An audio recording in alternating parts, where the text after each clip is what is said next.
Hi there, my name is Eleanor Kran and this is GSN 24 Live Sports News, your hub for sports brief. Coming up in our stories for today, Ghana fall 2-1 to Nigeria, a Unity Cup semi-final clash. Nigeria's maturity made the difference in Unity Cup loss, Otto Addo. My goal is to win the league with Nations FC, Kassim Mingle. Black Queens arrive in Cote D'Ivoire for friendlies. FIFA Club World Cup is an opportunity for African players to show their adeptness, Drogba. Orlando Pirates dominates latest Bafana Bafana squad. SA Rugby outlines strategic push to elevate women's rugby in South Africa.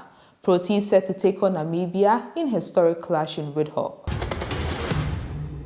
Now onto our stories in detail. Ghana suffered a second consecutive defeat to Nigeria, losing 2-1 in the semi-finals of the 2025 Unity Cup on Wednesday night at the GTech Community Stadium in London.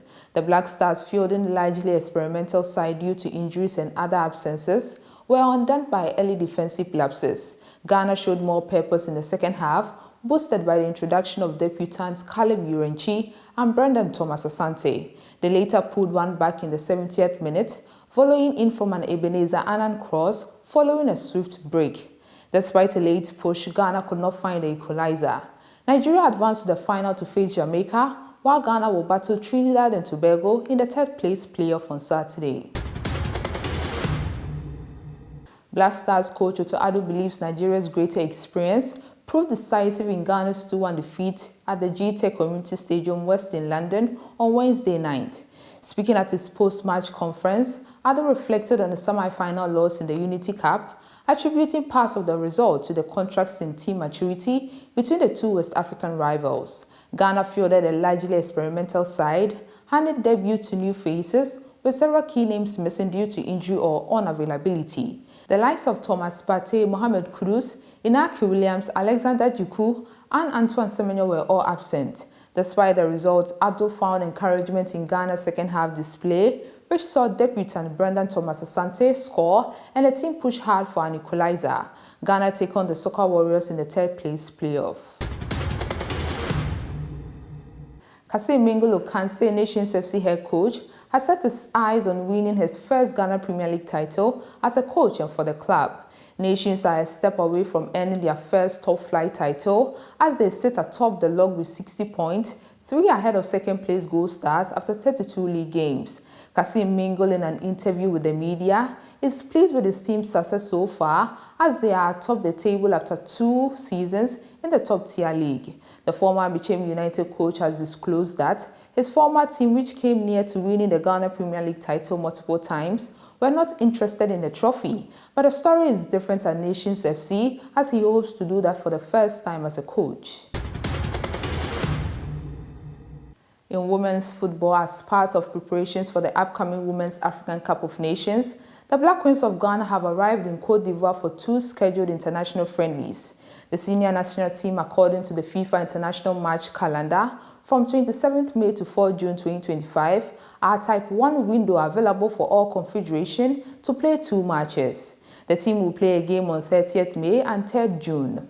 Under the current coach, Kim Lasjokingrich, the team have engaged only Morocco and Senegal in friendlies. However, Kim's side have only recorded a win in 3 matches against Senegal. The coach will be hoping to use these friendlies to fine-tune his squad ahead of Ghana's return to the Women's African Cup of Nations.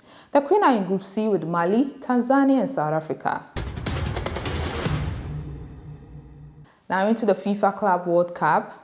Former Ivory Coast captain and legend Didier Drogba believes the FIFA Club World Cup comes as a golden platform for African teams and players to show their ability on the global stage. With the rebranded FIFA Club World Cup on the horizon, Drogba indicates that this is a great opportunity for clubs and players, especially from Africa, to perform at the big stage. The former Chelsea captain and striker further adds that the FIFA Club World Cup gives more chances to players who cannot perform in and win the World Cup with their national team to be able to become world champions with their clubs. It should be noted that Africa will be represented by 4 teams, namely Esperance, Wydad Casablanca, Al Ahly and Mamelodi Sundowns. In 2010, TP Mazembe from the Democratic Republic of Congo became the first non-European or South American team to reach the finals for the FIFA Club World Cup in 2010, but lost to Inter Milan. This underscores the potential for African teams to succeed on this expanded stage. In South Africa, Bafana Bafana head coach Hugo Broos has named his 23-man squad for the upcoming international friendlies against Tanzania and Mozambique in the June FIFA window. The squad is made largely of Orlando Pirates players amid the absence of Mamelodi Sundowns personnel who are preparing for the upcoming FIFA Club World Cup in the USA.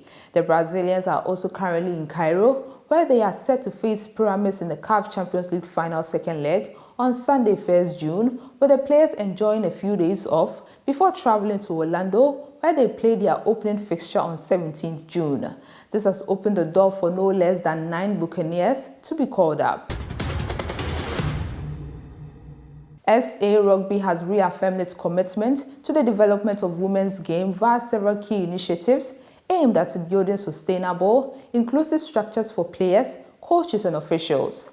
This vision was outlined during SA Rugby's second community rugby workshop hosted earlier this week in Johannesburg.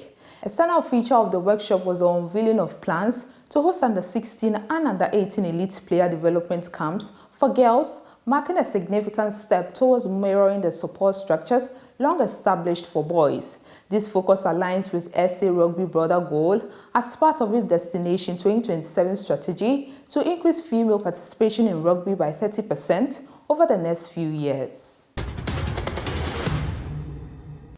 In our final story, and still in South Africa, the Proteas will take on Namibia in an historic one-off T20I encounter in Windhoek on 11th of October, Cricket South Africa has confirmed. The clash will be the first time the two African countries play each other in a full senior men's international match. The game will also serve as the official opening of the FNB Namibia Cricket Ground, which will also be a host venue for the ICC Under-19 Men's World Cup in 2026 and the ICC Men's 50-over World Cup in 2027, which will be co-hosted with South Africa and Zimbabwe. This is all I have for you for now. Do like and subscribe. I'll be back with more.